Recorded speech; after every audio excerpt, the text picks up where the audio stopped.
Hi students, this is A. Srinivas, lecturer in physics, Vignan, Cooperative Junior College, Vadlamudi. Students, in this video, we discuss about two important concepts of motion in a straight line. One is average velocity, second one is instantaneous velocity. So let me first discuss about average velocity. Velocity of a body during certain interval of time is considered to be average velocity. I repeat, velocity of a body during certain interval of time is considered to be average velocity. It is the ratio of displacement to time interval. So let us consider an example. Consider a car is traveling along a straight line in same direction. Car is traveling from one position to another position.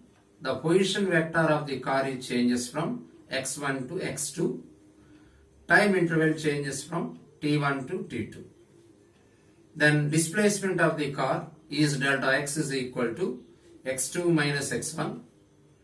Time interval of journey is delta t is equal to t2 minus t1. Then average velocity is the ratio of displacement to the time interval. For displacement is delta x, time interval is delta t. Therefore, average velocity is equal to delta x by delta t, that is equal to x2 minus x1 by t2 minus t1. So velocity is the average velocity and velocities are vector quantities. The dimensional formula for average velocity is length by time. So L power 1 t power minus 1. The SI unit of average velocity is meters per second.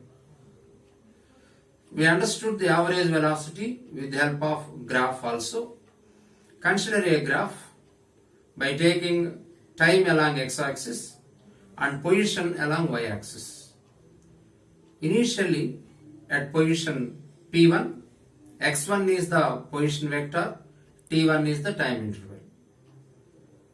In the graph, at point P2, x2 is the position vector, t2 is the time interval. Then average velocity between these 2 points P1, P2. To find the average velocity with the help of the graph, draw a straight line joining P1 and P2. Draw a straight line from P1 to P2. It becomes hypotenuse for a triangle of sides.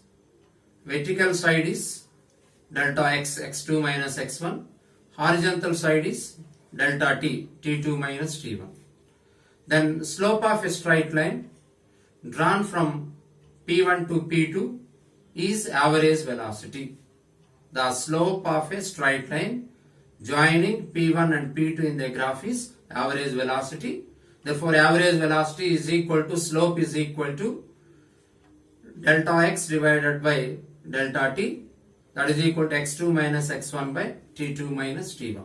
So, from the position time graph, slope of the graph between any 2 points is the average velocity between these 2 points. Next one, we discuss about instantaneous velocity. The average velocity for certain interval of time cannot represent velocity of a body or velocity of a vehicle at any instant. It only gives the velocity for some interval of time. So to know the velocity of a vehicle or body at a particular instant, we have to define instantaneous velocity. When you look into the speedometer of any vehicle, at that instant of time speedometer is showing some reading. That reading itself becomes the instantaneous velocity. So instantaneous velocity is defined as the velocity of a body at a particular instant of time. I repeat, instantaneous velocity is the velocity of a body at a particular instant of time. It is also equal to instantaneous velocity is the limiting value of delta x by delta t. That is limiting value of average velocity as delta t tends to 0. I repeat, instantaneous velocity is also equal to limiting value of delta x by delta t as delta t tends to 0. Therefore, instantaneous velocity is equal to limit delta t tends to 0 delta x by delta t. This is equal to dx by dt. It is known as derivative of x with respect to time. Derivative of with respect to time is equal to dx by dt.